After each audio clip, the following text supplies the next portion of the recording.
We are in November. Yes. Our copy of the minutes were in the packet. Does anybody have any changes, corrections, or omissions that they saw? If not, Move to approve. all those in favor say aye. Aye. Motion carried, so our minutes are approved. What are you folks here for? And we'll move you up onto the agenda and take care of things first. We're from the Bicycle Advisory Committee Uh-huh. and River Valley Trails. Okay. And it's just to introduce ourselves to you and who we are in the future. I'm going to be working with you. Fabulous. Why don't you go to the podium and introduce yourself in that capacity to the cameras, and We'll take we number can 4. And I apologize for this because there's only one page, but this is a little bit about River Valley Trails. Yep. And the cover page is missing because I didn't print it, I just picked it up. Okay. I didn't pick up everything. I'll give this to you, Deb. I'm Marion Weber. I live at 604 Grandview Drive, and I'm with the Bicycle Advisory, Hudson Bicycle Advisory Committee, and also represent as a nonprofit River Valley Trails. And as a conversation we had with Mike, and actually because of some of the things we're talking about in the advisory committee, it was recommended that we just introduce ourselves and start becoming familiar with the park board and making a connection with the park board. Fabulous. Jerry is the president of the committee, and Jim sits on the committee as a representative of the city board. We can educate ourselves more on how this. Can you go to the podium, please, and then it's not a blank screen? Yeah. We'd like to educate ourselves more about how the city operates and all the departments and boards and so forth, so that we can know how our input might be used and how to put our input to use. So That's thank great. you. Yeah, it's a very good thing. And thank you for the effort that you've already put in and that the commitment to want to go further with it. So that's great. Okay. To be able to do so. Mike, do you have Yes, I don't anything know if you want to touch base, if you want to jump to item number 4, just so that they can be a part of this discussion. If they want to take off, they can. So item number 4 is basically a discussion of the park board's responsibilities and roles with management of trails. I guess, and I was talking to Pat a little bit earlier this morning. This is more for my information and just open it up to the board as far as what your roles and responsibilities were with trails in the past, and what would you like, or what part would you like to have moving forward? Because I've had conversations with Marion, myself, and Mike Johnson, the community development director, and I think we are all on board with this whole connectivity of trails within the city of Hudson, pedestrian accommodations, improving them through our downtown, fixing a lot of the sidewalks that have been in disrepair for a really long time, that type of thing. And the advisory board, the bicycle advisory board, they're looking for some direction from the city as far as what role they play within all of this. And where I came from, New Richmond, we just completed this before I left. It's a bike and ped master plan, and basically what it was a survey to the community, and people could write back as far as what are some dangerous intersections, what are some trail connectivities that you would like to see, that type of thing. It was super easy to get some responses from.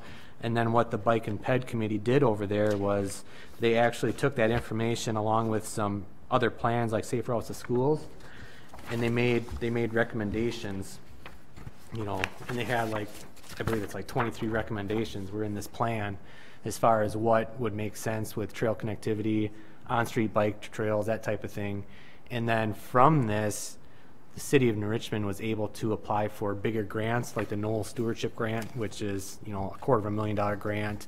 Some of these bigger grants, you have to have something like this in place. Yep. Otherwise, you're not going to have any luck, and it's going to be a waste of time. So, what I think, talking with Mike and myself, and what we want to task the advisory committee to do is to tackle this, and then bring their recommendations in the plan to park board for park board approval, And then, you know, in discussion, whether or not park board would like to see additions, corrections, that type of thing, and then ultimately take it to city council. But I just want to make sure that we're bringing this document to the right board, whether that's park board or public works committee. I think it's a blend of both. Okay. Historically, Pam, wouldn't you agree that even when you were on the council, that the public works always handled sidewalks in those kinds of issues, where trails, being the distinction, was park boards. But Yeah. to have that all coordinated, we've grown so much. We've got pedestrian and bicyclist problems to be able to get from the south side of 94 to the north side of 94 without, Yeah. you know, being in danger, just everything else that goes with it. So to have an organization that's looking to that, Right. I think it's fabulous. Yeah, and I think it Yeah. would be, I mean, it's something they're passionate about, and they would really drive the, you know, putting together some of the questions, the responses that we want to get, getting it out to the public for their response, you know, and then we can use that information that they come up with, bring it to the boards, have discussions, and, you know, it'll be a process, you know, we're not going to get it done overnight, but at least over the winter months, we can work on it and get something in place so that, you know, come spring, you know, we can start applying for some of these grants for the following year, because it's a year-long process. So, I think it's so I think that's what On we'll do. point. I mean, if the park board is on you know, on board with that, we'll go with that task, and it sounds like you want to be involved with this process. So I think it's a win-win. So okay, great. cool. Thank you. All right. Coming before us. So we'll go back to our regular agenda then, and we had in there the copy of the new contract that we're going to have with the concessionaire. Yep. So Want to take us through that? yeah, so the biggest change that you'll notice within the plan itself was typically in the past, the fee that was charged to the occupant was 5% of gross sales. And from my understanding is staff had a difficult time managing that amount, whether, you know, the sales weren't reported on time, or, you know, are you trusting that the sales being reported are accurate, that type of thing. So what I would like to see, and it would be to just do a flat rate of $50 a month for someone to be into that facility, pay it the first of the month for that upcoming month, and you know, the season runs May, June, July, August, September, so 5 months. You're talking $250 to operate out of that facility, and I just think it'd be a lot easier on staff, a lot cleaner, a lot easier to track, and you know, we know we're going to get the payment first of the month every month, and away we go. Oh, and our vandalism and maintenance bill has plummeted when Yeah. we have them there. Yep. It's that other set of eyes Yeah. and the like that's there. And so I know, you know, one of the, and Deb can maybe speak to this a little bit as far as like the sales that have been reported. Are they kind of in that, like for the last couple of months, we've gotten like $18 for September and like $15 for August. Okay. So, and like Pat's saying, the whole premise, I think one of the main points of it's just having somebody down there. So you don't want to put it too high that you drive people out of there, because it's nice to have someone down there at that facility. But you also don't want to, I mean, Nobody's been able to make we're not money even with it. we're not even covering staff time to track the expenses and process the reports and payments and so on and so forth. Right. You know, so you know, you don't want to make money, you just want to break even with staff time. So, other than that, you know, to change the if the rental fee is not, you know, due, if they fail on their rental payment, instead of 1%, it's $100 to make sure that they get that payment in. Everything else is just, you know, some cleanup on the dates for the 2019 lease. So, if you have any questions, feel free. Can I ask a question? Nope, you're not in the corner. Oh, Yeah. yeah.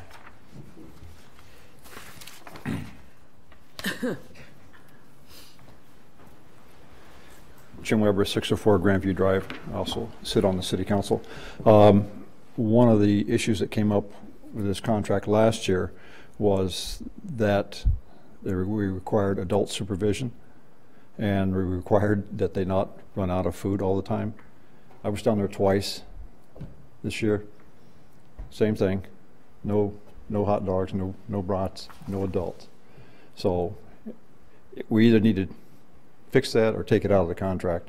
Something, you know, but it's kind of, I'm glad they're there, but it's sort of marginally run.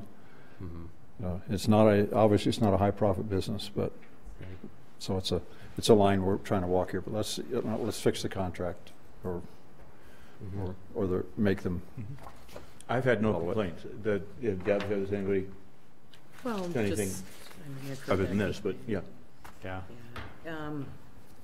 You know, the weather has such a big play in that too. You know, it fluctuates. If we're flooded, we have to be closed. If we have, you know, if it's raining or, you know, so weather is a big thing too. So that's why we thought maybe we'll be able to have a consistent dollar amount coming in to cover the expenses, you know, break even.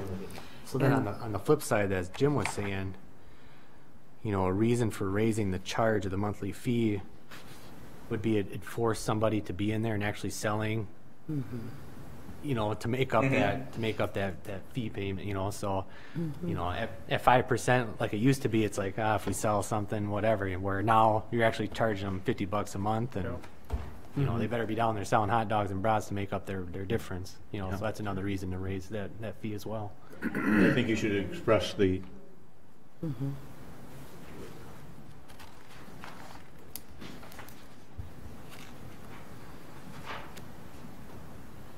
Marianne Weber, 604 Grandview Drive.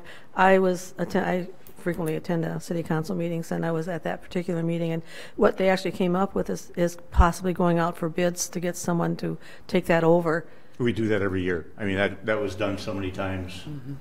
And no one shows up. Nobody wants it. It's too bad. It's not a profitable thing to do, and it came down to the point that we didn't want to have city staff to be down there. We've got the lifeguards. Yep. But you do it, and it just doesn't work out. That's what they got. Okay. Yep. Okay. And you can see by the numbers they're giving us, they having a hard time paying somebody to be there Right. on what they're getting. Yeah, because they don't have anything to sell, I think, is part of it. Well, express that to them when you're there then. So do we share that feedback with the organization that's running it, or let them know some of the feedback we that should. we've Oh, yeah, received? And, It's beholding on us to do so. and is that in the contract somewhere about what our expectation is, or are we not They going down provide that us- path? They provide us with their menu, this, you know, I mean, obviously, we don't go down there and check it on a regular basis. but- So in the contract, the age was lowered from 21 to 18. I thought I saw something in here that There's a menu. it's required that food be available, but I don't think there's any ramifications if they don't have it available. You know what I'm saying? Sure. You know, there's nothing in the contract that says if you don't have food to sell that there's gonna be a fee assessed or anything like that, you know. It's kind of on their discretion to sell items to make a money, you know, make profit. Legacy agrees to keep on hand all items, sufficient supply of all merchandise to adequately service the public. Second Yep. paragraph down on the page 3. Yep. But I think we should bring that up to Pete. Oh, they're aware of that. They, Okay. I mean, And so do we plan to post this opportunity and try and get additional bids because we're revising this document? Do we go out and see if there's anyone else that would like to have an opportunity down there, or what was our plan for Our this? plan is, this is the agreement we have with the current tenant. and they have the opportunity, to request, you know, next year. And we Okay, haven't had anybody And we ever come haven't and had- say yeah. they want the business Yeah, it Sure. has been pretty, over the Sure. 2 years, or 3 years now that they've. that they. I know one other thing that's been tossed around is having local organizations utilize that Sure. stand. You know, Sure.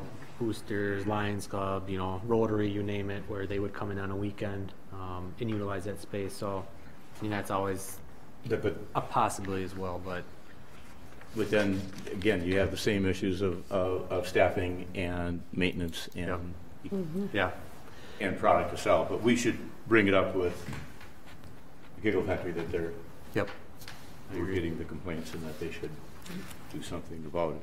So, but I'm sorry, when is the last time that we've actually posted that there might be an opportunity, or is it, This one have we is- always just gone every year with the same?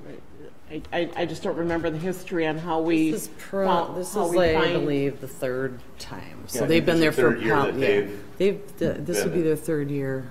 And then prior to that, Doughboys was in there, and prior to that, there was Yeah, a Doughboys small had it one, and then for there was another. years. So we've had 4 different vendors in there.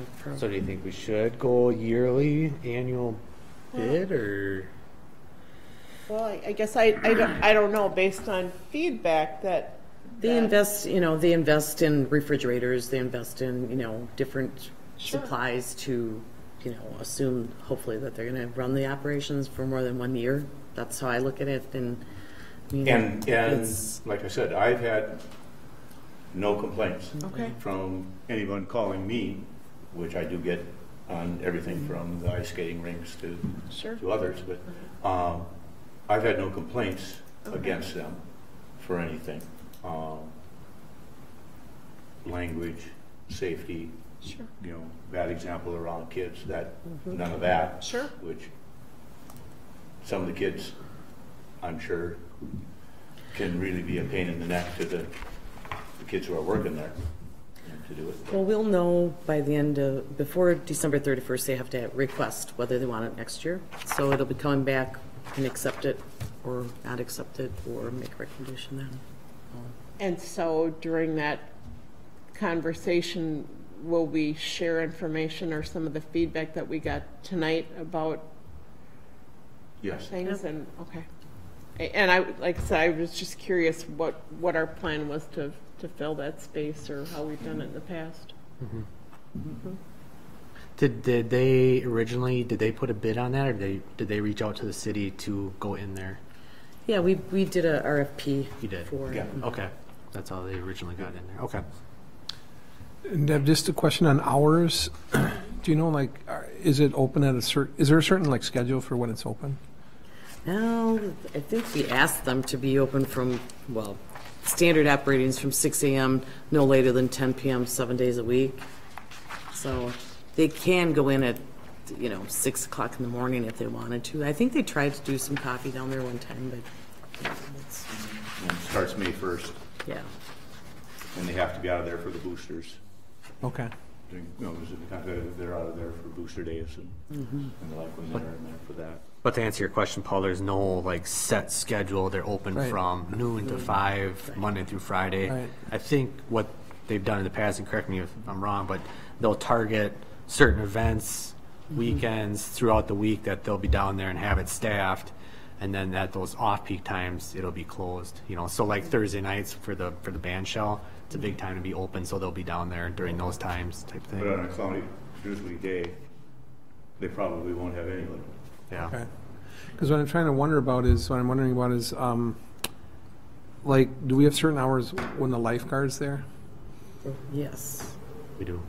So I'm just trying to think if there's any link between when the beach is open for lifeguards and when the stand would be open. If that's something we would want to roll together. No, because the lifeguard has to be there whether it's a nice day or not. Okay. The concessionaire should have the right, if there's nobody there, not to have it staffed and be there to sell candy bars and pop.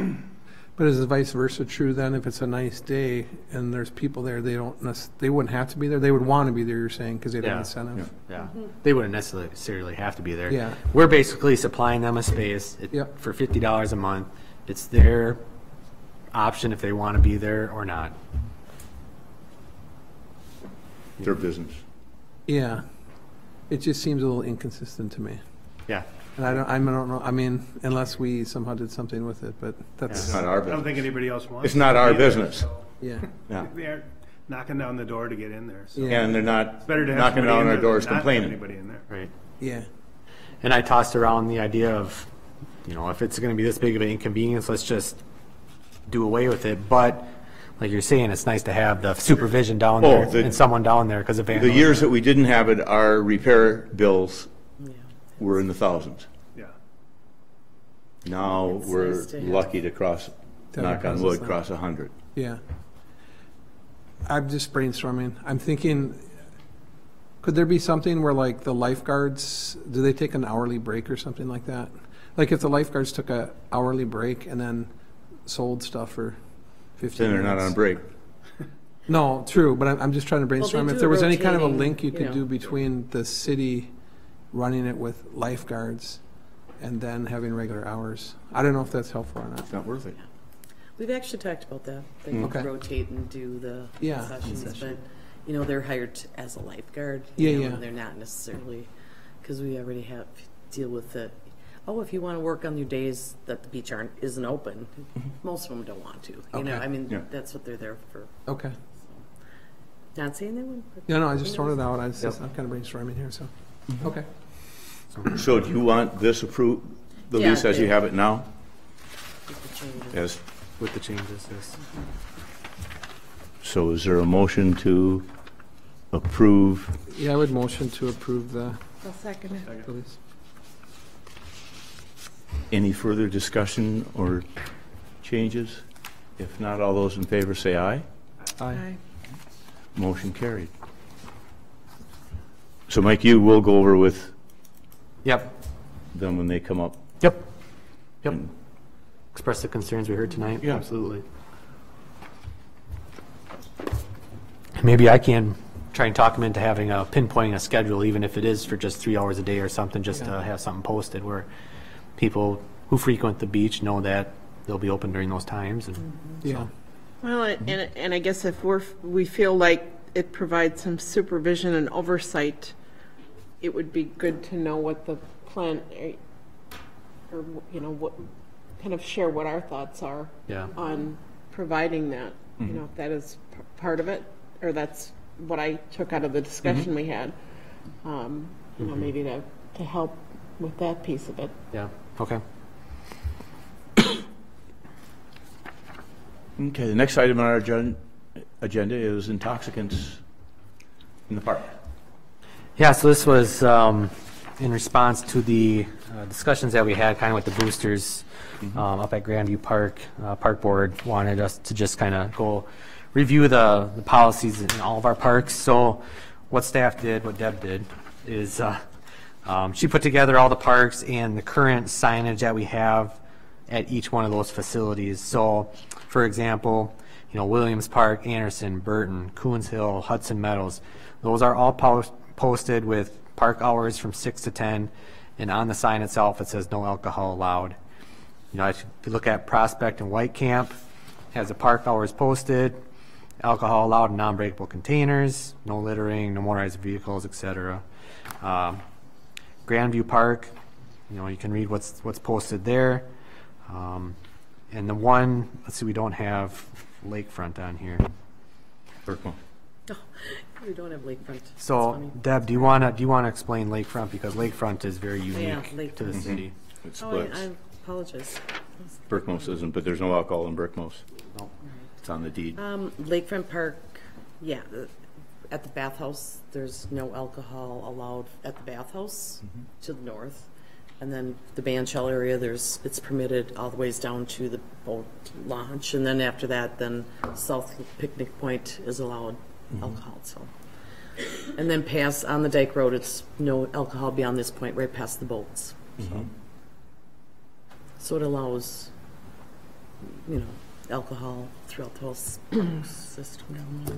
pretty much. But there isn't an allowed all the way up to St. Croix Street on the walking trail or any of that. Right, at the beach, Yep, at the beach house. there. Or at the Dyke Road, you know, on the Dyke. So. So I think one of the more confusing things that came out of our last park board meeting was it states at Grandview Park especially that alcohol is allowed at, and I think it says the address. So that to me, or, that would just be the whole park itself. Well, do we want to narrow that down to just the athletic fields? Because you really don't want alcohol over by the playground or dog parks. It's up to you, up to the park board. But is that something that we want to specify in the language to limit that access to that facility?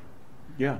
And there was just an incident this fall of over by the baseball diamond, regular baseball diamonds, where there was an inebriated person Sure. that caused a disturbance, and the police had to be called on that. Yep. And if we can give them more ground to stand on by saying, The signage. it's a designated area over by the other concession and the like, then So the signage that's out there, the alcohol consumption by on-site purchase only would stay, and then the playing field during youth activity, I don't know if there's another week. And then the whole rest of the park would be posted, no alcohol allowed? By the dog park, by the, everywhere else, by the playground. yeah, everywhere else. Or does that confuse people, though? I mean, is it easier just to say it's an alcohol-free park or something? I'm just wondering if people see signs, or is that helpful? Yeah, I think, I get a lot of people call and ask, Oh, they do? is alcohol In allowed at designated this? areas only? Yeah, Okay. right. So we really do get a lot of calls. So if the asking. signage was good, we Because could, they're told they can't bring anything on premise. Right. okay. They can only consume what is sold there.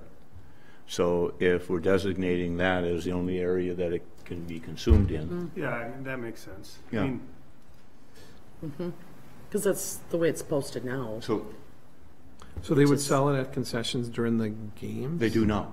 They During don't? adult. During adult. Oh, the during softball and the adult like, only. it's- No, okay. But that's not, at Prospect and Williams, alcohol's allowed in non-breakable containers, but there's not the stipulation that you have to buy it on No, on no. site.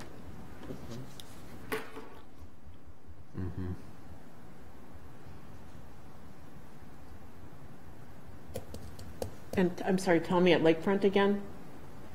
There's no alcohol allowed at the bathhouse, right? It's posted right at the trail there Right. to the north, all the ways down to the trail. And then it's not permitted on the Dike Road, right past the boats, and then down at the boat launch. So otherwise it's permitted through. So it's permitted on Picnic Point Yes, behind the Buckeye Garage? Right. Okay. but you can't drink at the boat launch. Right. And is that the alcohol allowed in non-breakable containers, or what kind of? Yep, or what- they all are the same. It's all But that can be brought in. It doesn't have to be purchased. The only place that there's any alcohol It's sold in the Grandview. parks is at Grandview. Yep, that's the only one. So that only applies under the Grandview section, the inability to bring it on premise.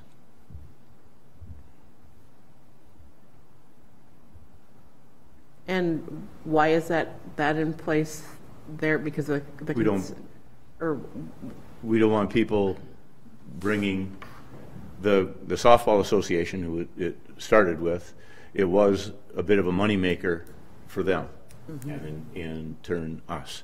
And it kept the drinking down, if you will, when people weren't bringing coolers full of beer with them.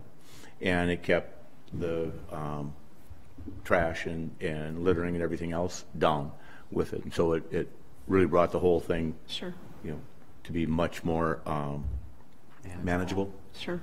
in that than when people were just allowed to bring it in. Plus, then it gave the ability to say no to the other areas. And who's the vendor in that situation?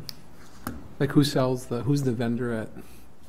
I'm not sure who their vendors, that goes Okay. through the clerk's office. The They vendor do- is the softball association. Softball Association. Oh, the Hudson Soft, Yeah, oh, I thought Hudson you meant the softball. beer vendor. Yeah, I don't know who they have a beer contract with or whatever for their supplies, but they have the contract and they're the concessionaire. Because I'm just in the back of my mind wondering about his liability stuff. Like, is that? He's required by his contract with us to have all the liability insurance and everything goes with it. So if they, what I'm trying to get at, if they oversell and there's a DWI or something, that's not a city, They're, that's theirs. Yeah. Okay. yeah.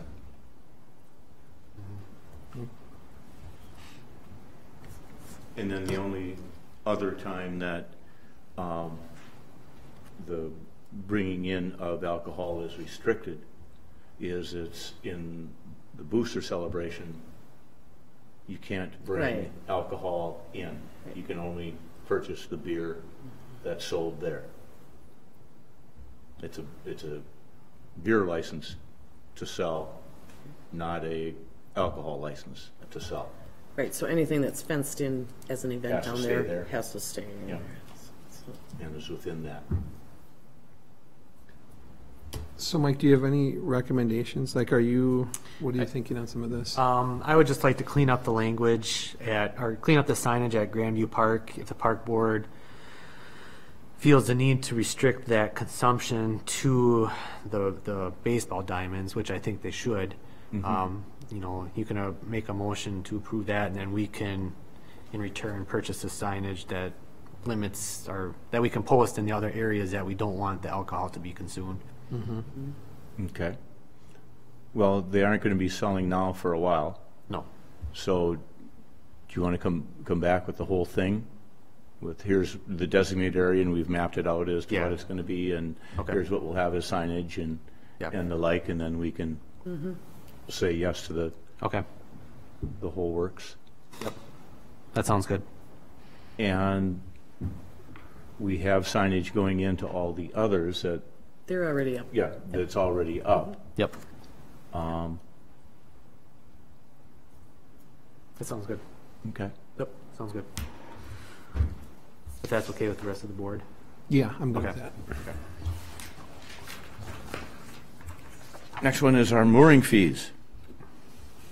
And the boat mooring going out along the dike. Well, first the policy's up and then the fee. What's that? First it's the policy and then it's the fee, so.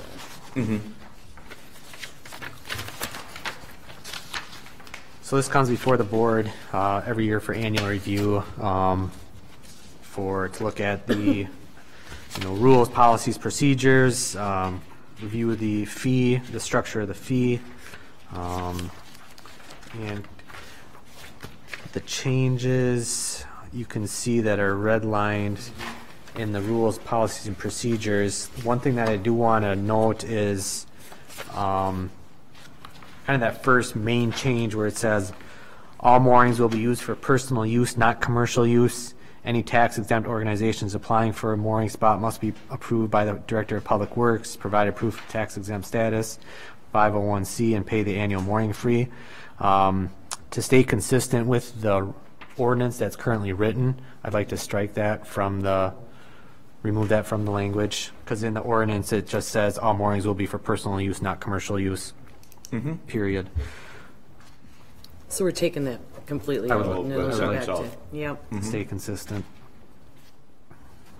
And I don't know, Deb, maybe you can speak to the next kind of big change in policies and procedures has to deal with the proof of insurance. I know that staff has had issues in the past with collecting, and maybe you can expand on that. Yeah, we just thought, we could include this language in there just so that we're not, it's a constant babysitting job to try to keep track of everybody's when they expire, because everybody's insurance certificates expire at different times. We've created a checklist so that when you get your mooring spot, they have a whole list of what's missing, and we expect it within 10 days, not 30, 60, 90, but, so that's kind of, we're hoping that this will Tighten that up. tighten it up a little bit. Yep.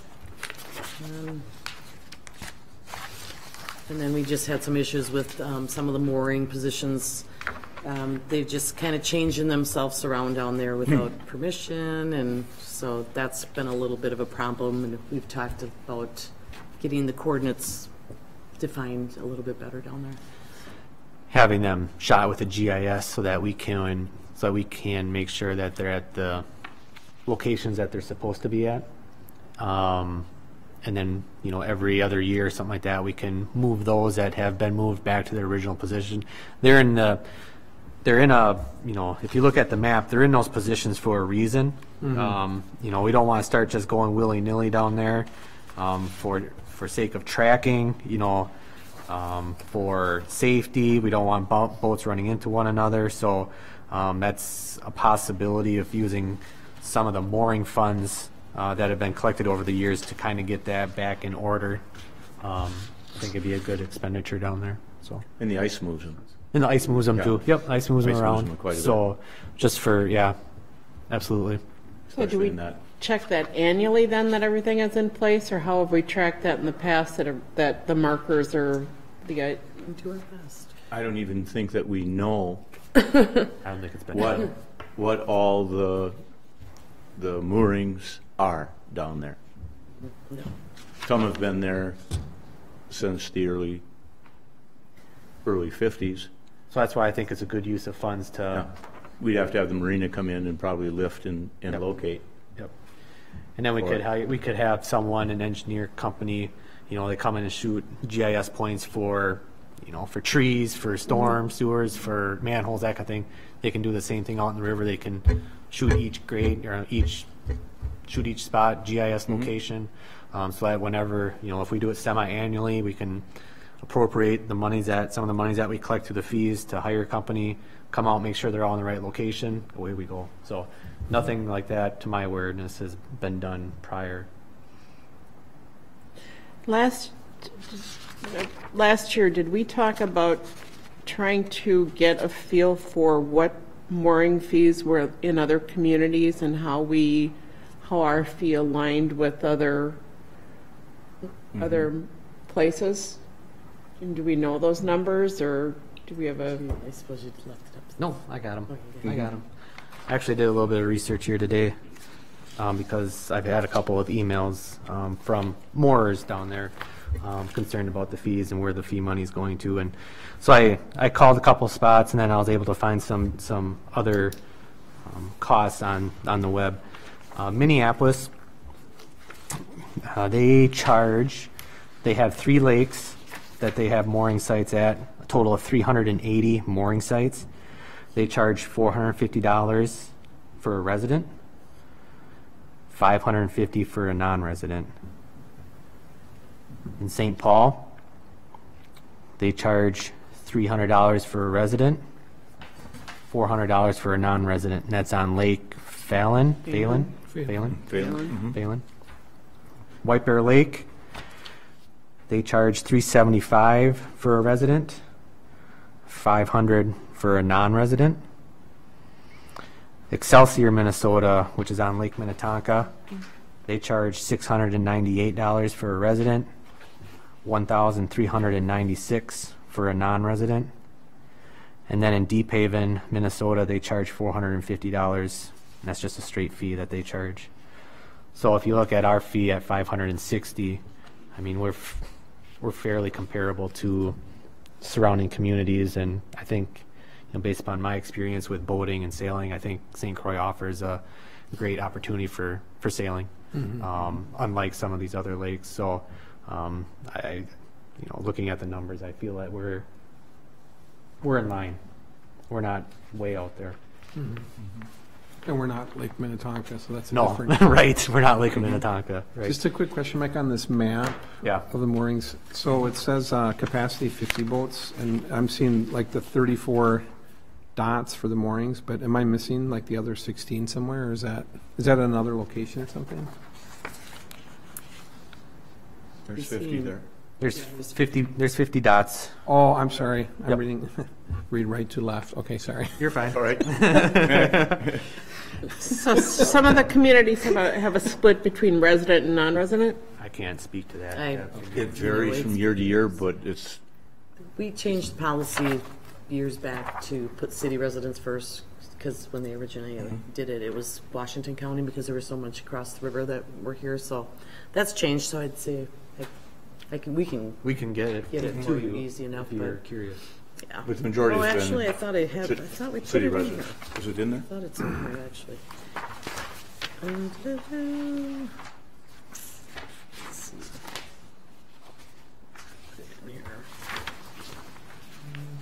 Well, maybe not. I'm trying to see if Just the alternate, Just the how many alternates. openings? If We had from 4 fees, if you openings, could yeah. So we had extrapolate 4 if you openings can. this year, so 2 were filled by the city, 1 by the Hudson School District.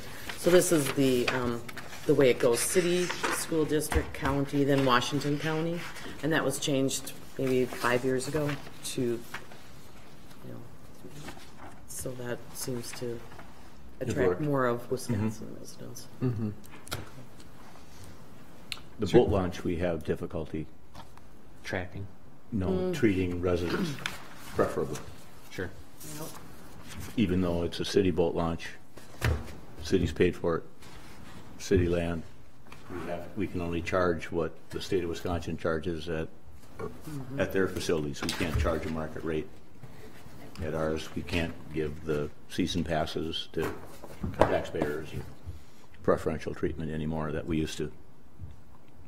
We used to have 12 spaces that were for Hudson residents only, so that taxpayers could go down and use their park, the boat launch, when it was full, but we can't do that any longer. And the same for the fees that we charge. We can't discriminate in that way.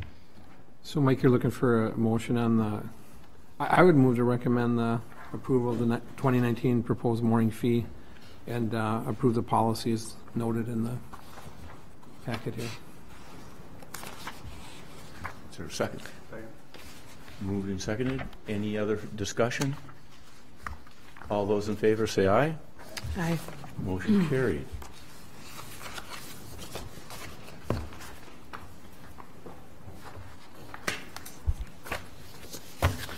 So we've got user fees in general. And in the packet was a Jeff's breakout of what we're currently charging, what we've generated in the past with them. The pavilions are really appreciated. We give the residents the first go-ahead at reserving them first before it goes out to the general public. But they are heavily used and really well appreciated.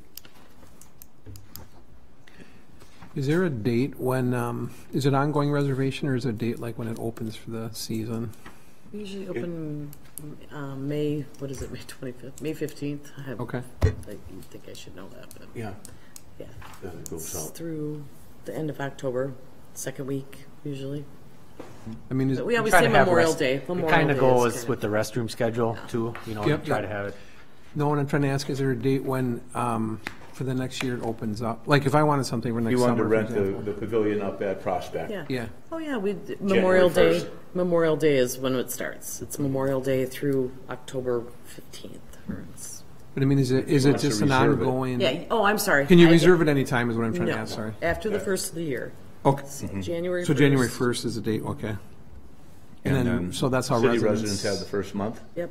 Okay, So got it. February 1st, it opens to the general public. Thank you, that's what I'm looking for, yeah. And that gets a little touchy. That gets a little hard to do, but we do our best. Okay, It gets hard, I'm sorry, what? It's hard to do that because then you end up having to call all those people back that are not city residents, after the first of the, first of the No, year. no, no, you shouldn't have to do that. Oh, we do? So what happens is non-city residents call after January 1st, like, we want to reserve the shelter. you Right. know, And then Deb or, Amanda has to say, well, you can't reserve it yet until February 1st. So then they wait the whole month, and then they got a list of all these people that wanted to reserve, and they got to call all of them back. No. And say, They shouldn't have to do that. It's- The person should call back. Right. You should. The public, you shouldn't have to do that. Just tell them, we don't take reservations from the Right. general public until after February 1st. Thank You you know very what, much. it's, Please call it back goes then. great. We don't have, it's rare we have any issues. It's, Okay. it's fine. We're good. Okay. Most of the people live in the city that, Yeah. they know what they want, so, yeah, we Okay. don't have. But yeah, you shouldn't have to call a whole bunch of people back Well, for that. That wouldn't be. Mike, have you got your recommendation for fees then in changes? I just, recommendations were just to stay status quo, keep keep the fees schedule as same in 2019 as it was in 2018. And the boat launch fees are collected as, how do we collect the boat launch fees? So we currently collect the boat launch. I'm glad you asked that. We talked to the phone about that. So currently, the boat launch fees are paid through an envelope system. We have staff on busy weekends. On weekends, we'll have staff. For the first part of the day, from probably 9 o'clock until noon, 1 o'clock. Have a part-time person down there, right at the entrance, so that everybody's paying. Everybody's paying. So right now, that's the current system. It's a cash or check system. You fill out a tag, put your money in an envelope. The tag comes off, you put it in your dash, put the envelope in the box. What we're doing is part of the downtown parking restructuring. It's all going automated, and as part of that automation, we're going to include the boat launch as well during that crossover. So that's going to be instituted next spring. So we'll see how we want to do that at the boat launch, if we want to go full automated down there, or if we still want to have the drop box. But the automated station should have a cash, a spot to take cash. Just people who don't typically pay with check won't have an option to pay, because it'll be cash or credit card through these automated pay stations. What we're going to have the issue with down there is the residents, the city resident versus non-city resident. They haven't figured out that part of it yet. How to distinguish, how the system would distinguish between the two. Right. Because there's a fee difference between resident and non-resident. Yeah. And tell me that number. It's $8 or $12. So if you're at the machine and you're putting in your credit card, there's no way of knowing that you are a city resident or not a city resident to distinguish the charge. How much do they charge you down the street? 10. 10? I believe it was 10 last. Beanies, I think, was 15 last year. Yeah, Crossway was 15, and I think Kings is still 10, isn't it? no, they're 12 or 15. Oh. They're kind of like the gas stations. Look and see what the other's charging, but. So do we know the amount that was collected in 2018 for boat launch fees by month, or by, is that in here and I missed You know it? what, that wasn't available yet, Okay. unfortunately, but it's usually right around, when you have a good season, it's usually 50,000, 55,000. 55,000? And do we have a feel, so if folks go in, they pay, they put the ticket in their window, and that's how, currently, that's how we know that folks have paid for that service or that spot. Yep. And if they haven't got one, they get a parking ticket. Right. So with the automated pay station is the person who does the parking personnel, parking staff. They'll have automatic readers in a vehicle, and they'll just drive down the street, and this reader will read the license plate. I don't know how this works, how they make this happen. It's incredible. They'll read the license plate as this car drives down the street, and if it sees a license plate that isn't registered through the pay station, it'll flag that car, and it'll let the attendant know that this person hasn't paid, they get a ticket. So they'll be able to have designated routes, and they'll include the parking, the boat launch as well. And if nobody, say somebody launched without paying, that license plate will be flagged, and that person will get a parking ticket just like every other street in the downtown district. What if they just dump their boat and don't park there? Do they get charged somehow? What's that? If they just launch a They boat just launch and don't their park? boat, No, yeah. we've not charged people for doing that. And so then is it a lot of parking people fee or do is it a launch launch and fee? leave? You just either, we have an attendant on staff. A lot of times they're either going to get it when they come back, or, Because a lot of times people will show up and the lot's all full. yeah. Yeah. But they're still launching, and then that's why all the signage down First Street and everywhere else is no trailer parking allowed here to So to Pam's question, it's more of a parking fee than it is a launch fee. Structured that way, yes. So, Can you win that one? no, You mean, I don't think you no, can. I think Well, that's why we it's just for took the clarification. parking Yeah. out last time was, So, right now, how do you distinguish, it's, someone fills out the slip, that's how you know if someone's a resident or a non-resident, based on Yes. what they've put on the slip and the amount that's in the envelope. Yes. Or what they told the attendant or showed the attendant when they came in. Okay. So to help manage it, and I'm just going to throw this out there, if it's basically parking, parking in that lot, to help manage it, should it be one fee, if our boat mooring fee or the sailboat mooring fee is a flat fee, should we look at something similar in the boat launch? We were always just trying to give the taxpayer Sure. a break. Sure. No, and it's That's really possible, what it's we, been. It's- yeah, we kind of said, maybe you could put in your license driver or your plate number that would distinguish it between Wisconsin or Minnesota or whatever.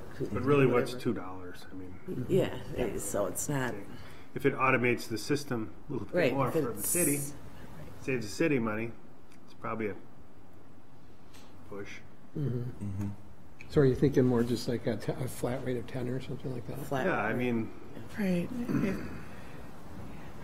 It maybe that's something we could talk about. Do we have to decide on this today, or maybe just to kind of contemplate it? But No. I think we've thrown some different ideas out tonight than we've talked about in the past. Yeah. Maybe. I think for the purpose of tonight, I think I'd like to have all the other fees approved minus the boat launch fee. We can postpone that item, and I can get some more information on the capabilities of the electronic systems that are going in. Because there might be some software, something that they can differentiate. They push a button, in the screen if you're resident or non-resident. Sure. That might be a possibility too, but I just don't know the technology. you're going to see a lot of resident.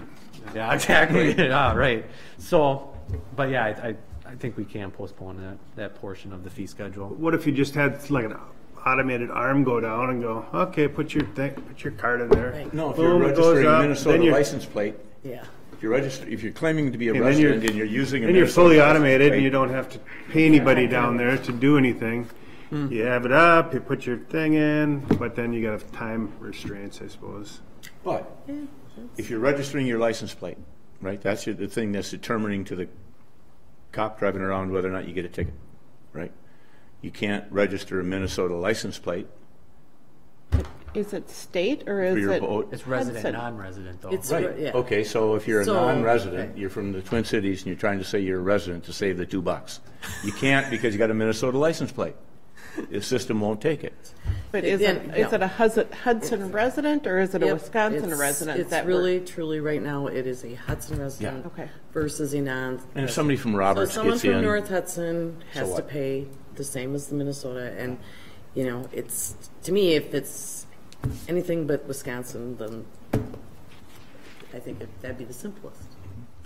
Versus city, because you're not gonna be able to, Your idea did come up in conversation with staff, with the the arm. It'd be simple Think about it. way to do it, yeah. You could do it right by the Buckeye Garage, but then Right. Yep. your arm's got to, you don't want to be down there every other week fixing the arm too. Well, yeah, but what do you do then if you have Sensor the with arm? that, there's a sensor with that, so if there's a boat there, it's not going to come down and Yeah. bash the boat, But if the arm doesn't let you in to go launch your boat, even though there's no parking spaces and you weren't going to leave your boat there, your trailer there. Well, then you can charge it anyway, I guess. And we get a lot of revenue from that. A lot of, No, but I mean, yeah. But then you'd get the revenue of people just dropping their Launching. boat and driving somewhere else. It's a drop fee. Right, that's where you'd get, yeah, so look into it. Okay. Because once you know what the technology and the machine will do, Mm-hmm. that's going to dictate what you can and can't. Right. Should I get some information and see if other communities have Yeah. done something similar to that. I can. It's interesting. Yeah. Mm-hmm. So if you want a motion, I'd recommend approval of the 2019 proposed park user fee schedule minus the boat launch fee. That's what you're looking for? Yeah. Second. We're all clear on that, what that's going to be. So all those in favor say aye. Aye. Motion carried.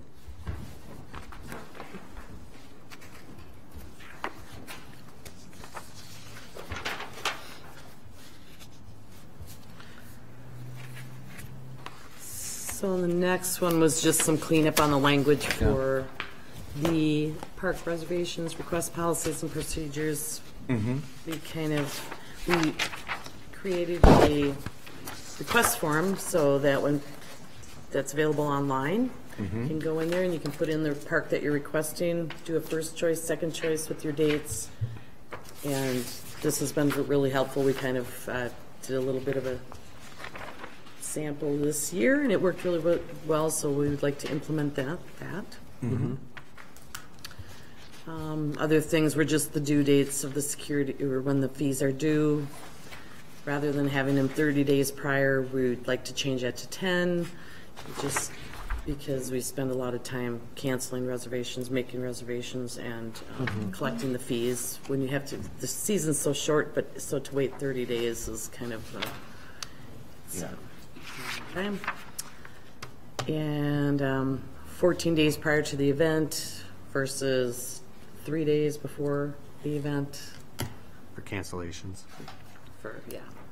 is going to be helpful too. So that, because we've already got our staff, set up for the whole month, we try to, and then all of a sudden people want to come in, and call in the week before and want to see if it's open. I mean, we do our best to do anything, but we just wanted to put it in the policy. So that.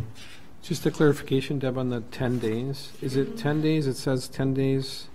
Fees are due within 10 days after the reservation is requested. Yep. So if you make the reservation January 1st, you pretty much have to pay the fees 10 days after, you receive the policy. Yep, no, I like that. When I'm just, is it after it's approved or after, is there a? Maybe after it's approved. After it's approved, not requested, maybe, right? In other words, you put it in on a Friday or something, people don't get to it till whatever. You might not get till next week, so Right. I'm just trying to figure out the 10 days is from. It's from I get the yes, basically, I can do it, I can get my deposit in then. Okay. I think it'll just help with it, because it's always been 30 days, and then you wait 30 days, and then it's like, then Yep. you don't get it, then you have to send an email, and, Yep. so it's, So I'm just thinking for your benefit, you might want to say 10 days after the reservation's approved. okay. Then we Just can- because it means you don't have to It's turn 30. over all these things so quick that they have to get the money back and that kind of thing. I've had a couple people bring up to me this past summer the issue of people releasing balloons in the parks as a celebratory thing. It really is a pollutant. Right. And, they do come down.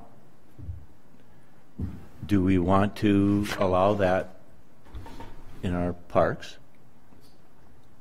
Or do we want to let the sleeping dog lie and not do anything? But I said I would bring it up to the park board as a discussion item. Mm-hmm. I don't know if we Yeah, could. I mean- Non-issue. I would be concerned about it as well. I think it's a valid concern, environmentally and, yeah. Well, Safety issue. we can think about it then and put it on a future Right. agenda item. I mean, if you could so choose, you could put it into our park policies, but if you want to make it an ordinance, then maybe it would be I don't know if it'd be an ordinance. something. Because it's, Is that a common occurrence? I mean, Is letting it- balloons go? I mean, really? Not that I know of. No, I'm but sure. for some things, people will let go 50 balloons or a number, in memory of somebody or in conjunction with something as a celebratory or with a wedding. but it could be beyond that too, right? It could be, an informal gathering that's taking place down there where there might not be a park reservation involved. So then it's kind of a wider scope, right? If it would become an overall park policy for us. Park or city? Don't know how that would have to play out. And What if I it's- guess, are there other things that, you know, if we're going to talk about balloons, are there other items that should possibly be considered or discussed or part of the discussion about, I don't know, but, you know, maybe we do visit that, but how wide is it? I think for something like that, like you said, I think you want to make it universal, because there will be gatherings that aren't a reservation, so you can't really enforce it because they didn't really get the rules for reserving the park. Right. So you want to make it, yeah, I understand what you're saying. So, you know, is that something that's posted, Maybe you know, as safety. part of our, you know, the whatever other information we're sharing with the public? How do you let everyone know? And, Good idea. and No, you're not just pinning down someone who's got a reservation for the. Yep. So maybe we should have that as a separate item discussion Okay. with the full park board and put that in there. Okay. Because, yeah, it was one was a past council member who brought it up last summer that Okay. it was out of Prospect, off the point that a bunch of them had been released for it. Oh, yeah. So you guys are looking for a motion on the Yes. recommend, so I'd move to recommend approval of the 2019 park reservation request policies and procedures. I'll second it. Any further discussion? All those in favor say aye. Aye. Motion carried.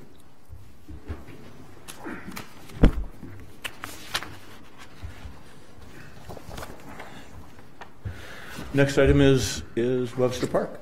All right, Webster Park. I put this on the agenda tonight because I just want to have a discussion with the park board as far as the future use of Webster Park. Right now, in the park board, or in the park plan, it's just stated as a green space with possibilities of a baseball, t-ball field in there, or, you know, a community garden. And apparently over the years, some of those amenities have tried to be built or placed in that lot, and due to whether it's lack of parking, access, residential neighborhood, nothing has ever come about. And so I guess for the purpose of tonight, I just want to have an open discussion on what the park board feels, how they want to proceed in the future with that park. So a little bit of background, that land was deeded to the city back in 1961 by the Websters, and for the purpose of green space or park or playground. And that deed, or those restrictions were on that parcel of land for 25 years, and so we're well beyond that. And so looking at that piece of land, the city continues to maintain it. It's 2 acres. And I guess personally, I don't foresee anything ever really going in there just because of the issues that I stated previously, and then the location adjacent to Prospect Park where we have all those amenities as well. So I guess I'm open for discussion as far as does the city look at possibly selling that parcel of land? Do we look at keeping that parcel of land for a future use that might not be identified in the park plan? I just open for discussion because from my point of view, what I see is just a parcel of land that is not being utilized, and we just continue to maintain it year after year after year. So I guess I'm looking for just some general feedback from the board. And Pat, you probably have the most history on that park. And so do the park board members who aren't here in that respect. Yeah. Ron's been on the board for 15, 18 years. The different, throughout time, more recently, I would say it was the lacrosse people ask about being able to use it as a practice field for playing lacrosse, but it was the city's point at that time, well, the neighbors really don't want out, there isn't good parking there, and they have a bunch of cars there. It was the same thing that the boosters looked at it as a possible site for T-ball. And again, it'd be a great place for it, but we really don't have parking in place or anything to do it. So for those kinds of things to go in, we'd have to make some improvements to handle that going in. And on a community garden, I don't was remember there? that ever being brought forward. Yeah, that was, maybe you weren't here, but yeah, they were gonna build boxes, and then there was water access, and who was gonna maintain it, and who was gonna weed it. And they just never came back. Yeah. So. it Yep. was- The garden club. Yeah, there was the garden club, and then I believe it was, the senior capstone. But again, that would be a good place for something like that. We'd have to, put in some amenities in order to do it. And then the other is, looking long-term down the road for the city. What do they want? What do we want to have there? So as part of our long-range planning, Sure. I think we need to look at that space. And maybe it's something that we can talk about during the comprehensive plan that's going to be redone here next year. But yeah, I mean, the city, they have a lot of park green space, but yet they don't have a lot of park green space. So it's hard to give up pieces of land. But I don't want to have the city own and maintain land just to own and maintain land either, without having an end goal in mind. So if the board thinks that eventually something may go in here, then I'm all for keeping it and maintaining it. But if we don't really see anything coming of it, then why hold on to it? So, Have we visited this piece as part of our, we've gone and visited some of the areas, but have we visited this one? I thought so, yeah. I think we have over there.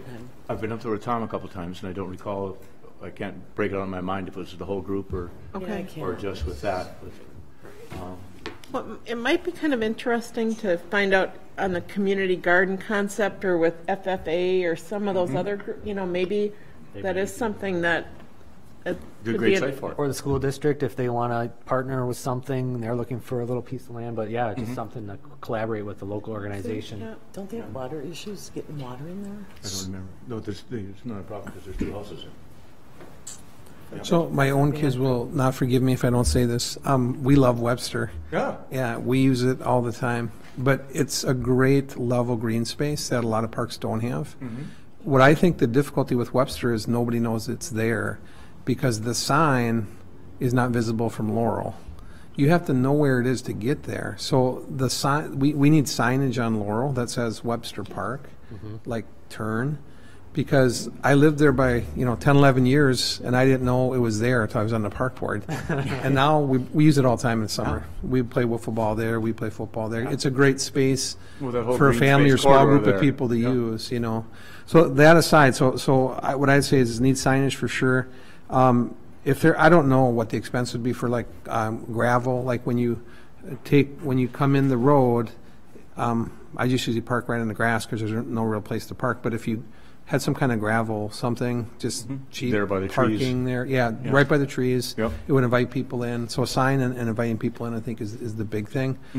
Personally, I think it's a great space because it offers a green space that a lot of other parks don't have. I just feel like people don't know it's there. And if they did, I think more families would take advantage of it.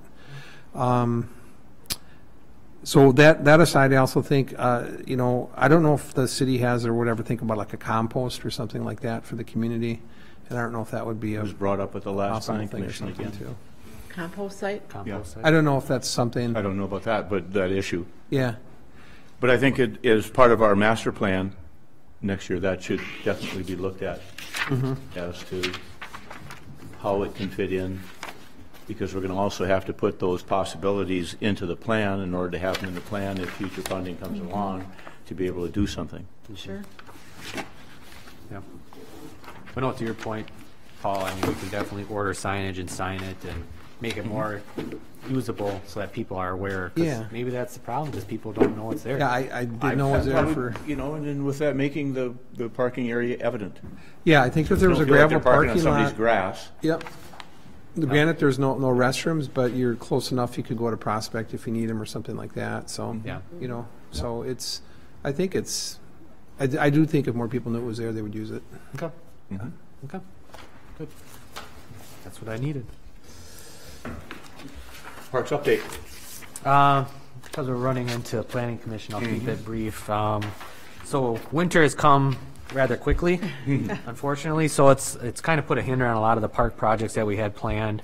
I know JJ had gotten everything winterized, all the restrooms, irrigation lines. Jeremy is our lone kind of part-time person yet left on staff, and he's been diligently mulching the leaves around, and so. Like I said, we had some plans for bigger things to get accomplished this fall, but yet kind of got pushed away. So, you know, we're going to winter mode now, where we'll start kind of turning over some of the equipment, getting it ready for plowing the trails, the sidewalks, and so on and so forth. So that's kind of the update that I have for the Parks Department. Okay. Anything for future agendas that people have thought of? Oh, band shell. Update the board on the band shell. So last night at the city council meeting, they approved the band shell reconstruction. So that'll include a new ceiling put in down there, and then upgrading the lighting as well. So we will start. You'll see construction happening this fall, winter yet, and then the lighting will soon follow, probably early spring for the 2019 season. So that's been approved.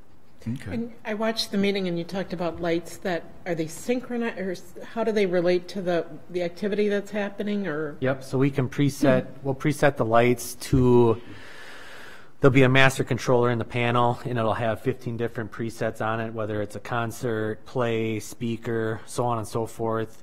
And say there's a play going on down there, it's pretty foolproof. Hit the button that says play, and all the lights will be preset to kind of what that play lighting should be. So, you know, same thing for a concert and so on and so forth. So a lot of options. These lights are, I went over and saw them myself, kind of the company that we're purchasing them from, and they're pretty incredible. The range of lighting, the hues and the colors are infinite. So and then we'll be able to light the structure up itself, and it'll be a centerpiece down along the river, so it'll look really, really nice. Cool. Yep. I'm glad it got approved. Yep. Anything else? If not, motion to adjourn? Motion. Somebody make it. Made it? All those in favor say aye. I We're adjourned.